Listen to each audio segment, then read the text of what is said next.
Olá, meu nome é Karina e eu sou aluna do 5º período do curso de farmácia da UFVJM. Nesse vídeo, eu vou falar um pouco sobre as imunoglobulinas.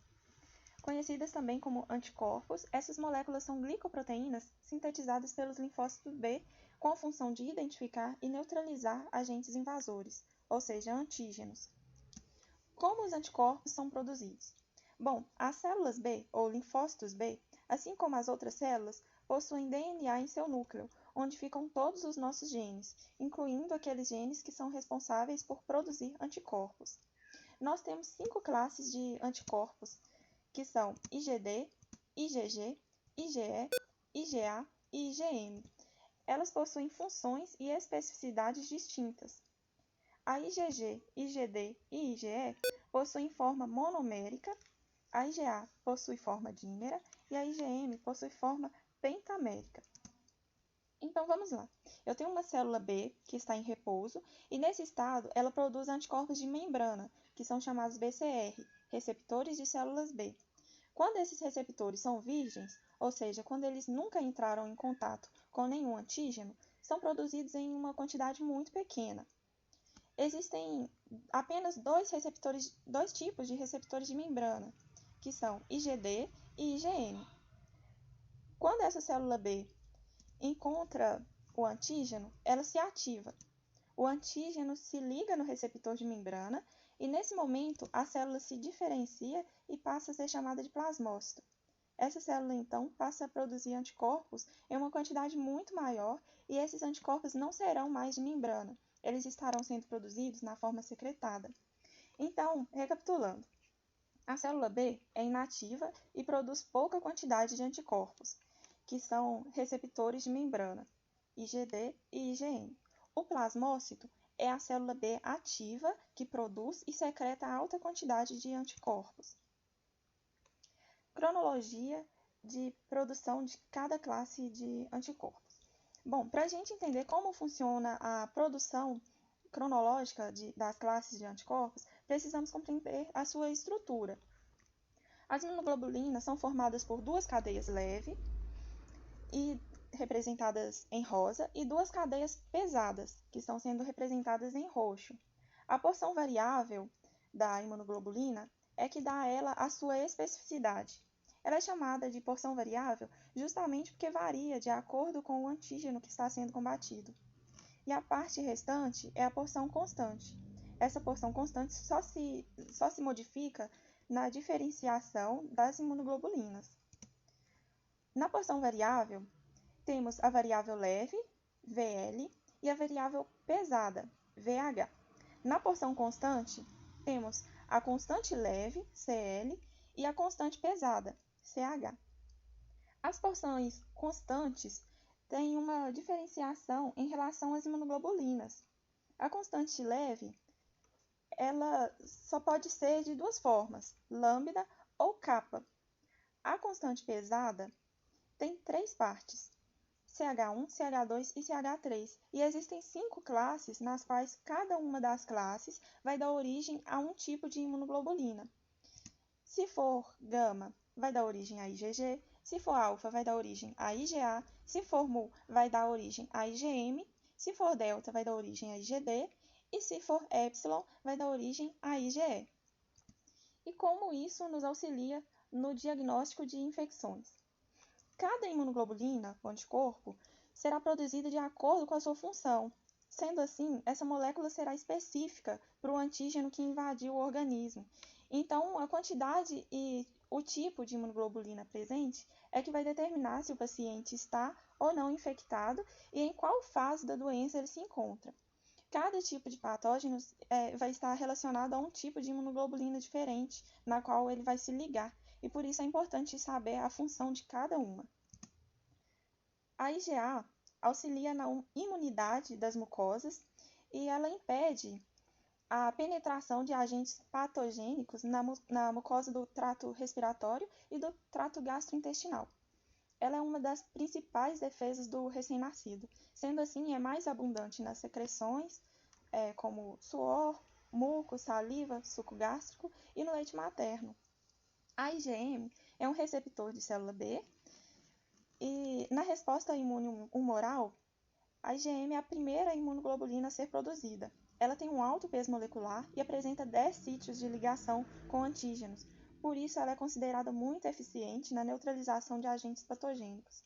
É uma imunoglobulina que está envolvida na ativação do sistema de complemento. A IgG está envolvida nas reações inflamatórias. Ela atua na ação fagocitária, na ativação do sistema de complemento e na imunização do feto, pois ela é capaz de atravessar a barreira placentária. Ela representa cerca de 80% das imunoglobulinas totais do plasma. Além disso, ela também age na neutralização, opsonização e imobilização de antígenos, na ativação de células NK e também no sistema de complemento. A IgD é um outro receptor de célula B, como a gente já viu, ou seja, é uma imunoglobulina que está presente na superfície das células B virgem, atuando como receptor de antígeno. A IgE tem ação contra eumintos e está envolvida em processos de reações alérgicas. Ela se liga nos basófilos e nos mastócitos e desencadeia uma série de reações inflamatórias. Pode ainda sensibilizar eosinófilos para eliminar parasitas causadores de doenças. Como podemos distinguir se uma infecção é recente ou crônica, ou até mesmo reativação? Nos exames sorológicos, é detectada a presença de determinados anticorpos no sangue.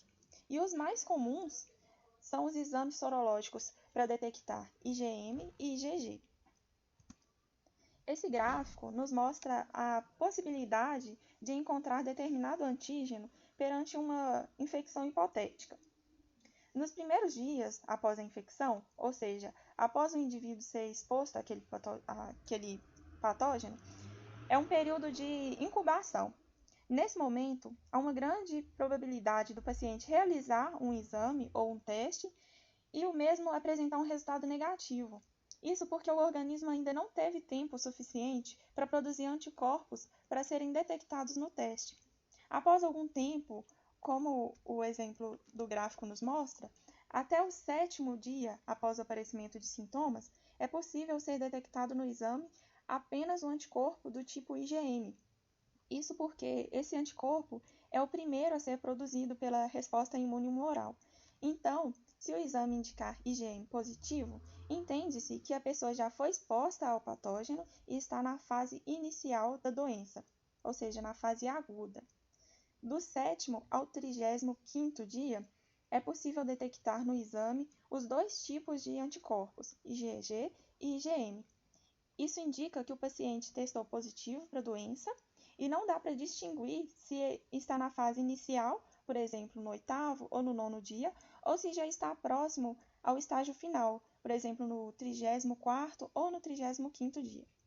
E a partir do 35º dia, é possível detectar apenas anticorpos do tipo IgG. Isso indica que o paciente testou positivo para IgG, e essa pessoa pode estar na fase crônica ou que até mesmo já teve contato com a doença em algum momento da vida. Portanto, para algumas doenças, os anticorpos do tipo IgG funcionam como uma proteção em caso de um novo contato com o micro-organismo.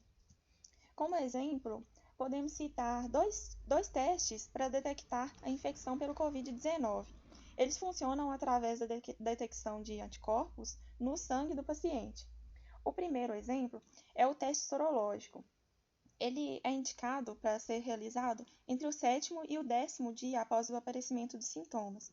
Isso se deve ao fato de que a produção de anticorpos no organismo só se inicia após um período mínimo de exposição ao novo coronavírus. Ele é feito através de uma coleta de sangue no braço do paciente. Outro exemplo é o teste rápido, ou teste de imunocromatografia, que é indicado a partir do 10º dia após o aparecimento dos sintomas, porque é o tempo médio que o organismo vai levar para produzir anticorpos suficientes para serem detectados através desse teste. Esse teste consiste em analisar uma pequena amostra de sangue a partir de uma punção no dedo do paciente. Esse teste é composto por uma membrana de nitrocelulose com uma linha C, controle, e outras duas linhas denominadas linhas T, de teste, para detectar IgM e IgG. Ele funciona assim: após fazer a coleta de 20 microlitros de sangue do paciente, essa amostra de sangue é colocada na cavidade do dispositivo do teste e, em seguida, é acrescentada a essa amostra de sangue 3 gotas da solução tampão. E, após alguns minutos, é possível observar a coloração na fita C. Depois de mais alguns minutos, pode-se obter as seguintes informações. Se as outras duas fitas T para IgG e IgM estiverem coradas, o paciente testou positivo para o Covid-19. Se apenas a fita T para IgM estiver corada, o paciente testou positivo para o Covid-19 e ele se encontra numa fase aguda, ou seja, pode indicar o início da infecção. Nessa fase é liberada uma maior quantidade desse anticorpo, por isso ele é detectado. E se apenas a fita P para IgG for corada, indica que o paciente foi exposto ao coronavírus, mas seu organismo já produziu anticorpos para combatê-los. Vale ressaltar que cada organismo é único, então o tempo de aparecimento de anticorpos varia de pessoa para pessoa e pode ser influenciado também pelo seu quadro clínico. É importante também que o paciente fique atento ao período da ocorrência dos sintomas, pois se ele se confundir com as datas, poderá realizar o teste de forma errada, o que pode levar a um resultado falso positivo ou falso negativo. Tanto para os exames que detectam a presença de anticorpos ou a presença do vírus, os resultados falsos positivos ou falsos negativos podem ocorrer em diferentes contextos, por isso devem ser avaliados em conjunto com o histórico clínico. Esse foi o meu trabalho. Muito obrigado pela atenção.